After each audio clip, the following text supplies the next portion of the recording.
Hello, അപ്പോൾ ഈദിൻ്റെ ദിവസമാണ്. നമ്മളുടെ ഈദ് വ്ളോഗാണ് നിങ്ങളിന്ന് കാണാൻ പോകുന്നത്. ഇത് തലേന്ന് ഒരു 4 മണി സമയത്ത് മെഹന്തി ഇടലാണ് നിങ്ങൾ കാണുന്നത് കേട്ടോ.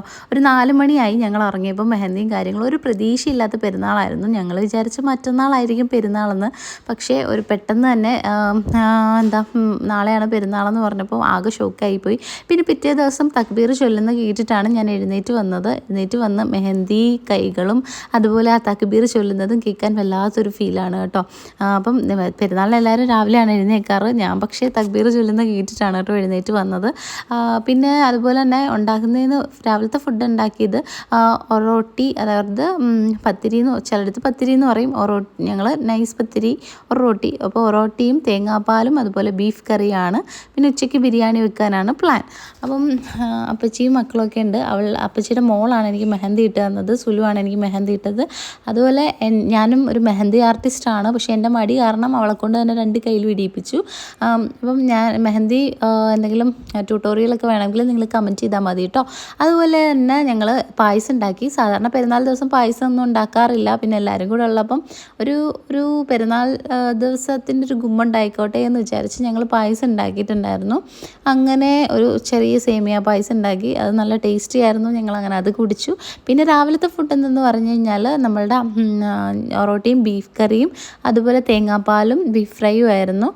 ഒറോട്ടി എന്തായാലും പെരുന്നാൾ ദിവസം മസ്റ്റായിട്ടുള്ളൊരു കാര്യമാണ്. എപ്പോഴും ഉണ്ടാക്കുന്നെങ്കിലും പെരുന്നാളിന് മസ്റ്റായിട്ടുള്ള കാര്യമാണ്. പിന്നെ അതുപോലെ എനിക്ക് ഏറ്റവും വലിയ ടാസ്ക് എന്ന് പറയുന്നത് എൻ്റെ ഇച്ചുമോളെ ഉണർത്തുന്നതാണ്. ഈ ഒരു 8:30 സമയത്തൊന്നും ഉണരില്ല. എങ്ങനെ പോലും 10 മണി ആകും ഉണരുമ്പോൾ.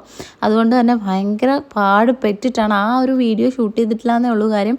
അത്ര പാടുപെട്ടിട്ടാണ് ഉറക്കത്തിൽ നിന്ന് സോപ്പിട്ടൊക്കെ എഴുന്നേൽപ്പിച്ചത്, മെഹന്തിയൊക്കെ കാണിച്ചു കൊടുത്തൊക്കെ എഴുന്നേൽപ്പിച്ചത്. അങ്ങനെ ഇശാപ്പിയെ കുളിപ്പിച്ച് ഒരുക്കി കൊണ്ടുവന്ന് ഇരുത്തുന്നത് ഒരു ടാസ്ക്കാണ് എനിക്ക്. അതിനുശേഷം എല്ലാവരുമായിട്ടിരുന്ന് ഇച്ചുമോളും ഒരു ഒറോട്ടിയും തേങ്ങാപ്പാലും ഒക്കെ കഴിച്ചു. സത്യം പറഞ്ഞാൽ ഒറോട്ടിയും ആ ഒരു ബീഫ് കറിയൊക്കെ രാവിലെ ഇരുന്ന് കഴിക്കുന്ന ഒരു ഫീലൊക്കെ പെരുന്നാളിൻ്റെ ഒരു അടിപൊളി ഫീലാണ്. പിന്നെ മാമിച്ചു വന്നപ്പോൾ ഇച്ചുമോൾക്ക് ഫസ്റ്റ് പെരുന്നാപ്പൊടി കൊടുത്തിട്ടുണ്ടായിരുന്നു കേട്ടോ. മാമിച്ച് വന്ന ഉടനെ തന്നെ ഫസ്റ്റ് പെരുന്നാപ്പൊടി കൊടുത്തു. അങ്ങനെ ആ ഒരു പെരുന്നാപ്പൊടി കിട്ടിയതിൻ്റെ ആ ഒരു എനർജിയൊക്കെയാണ് പുള്ളി കാണിക്കുന്നത്.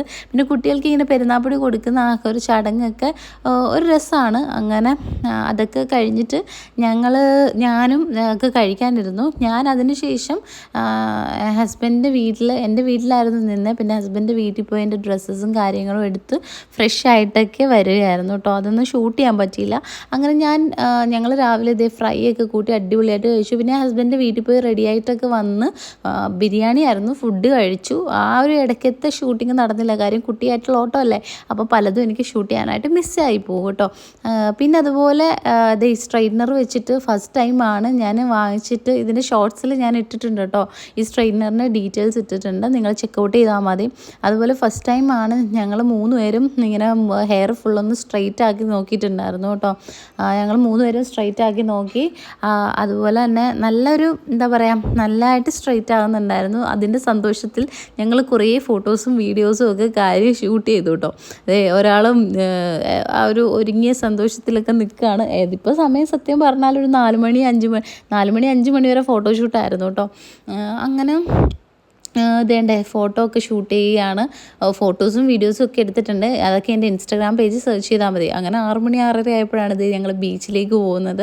നമ്മളുടെ ബീച്ചല്ലാതെ ആലപ്പുഴക്കാർക്ക് പ്രത്യേകിച്ചൊന്നും എൻജോയ്മെൻറ്റ് പറയാനായിട്ടില്ല കേട്ടോ. അങ്ങനെ ബീച്ചിൽ പോയി നല്ല തിരക്കായിരുന്നു. നല്ല ന്യൂ ഇയറിനൊക്കെ ഉള്ള പോലത്തെ നല്ല തിരക്ക് ബീച്ചിലുണ്ടായിരുന്നത് കൊണ്ട് തന്നെ അവിടെ കുറച്ച് നേരം ഞങ്ങളിങ്ങനെ എൻജോയ് ചെയ്തൊക്കെ ഇരുന്നിട്ടുണ്ടായിരുന്നു.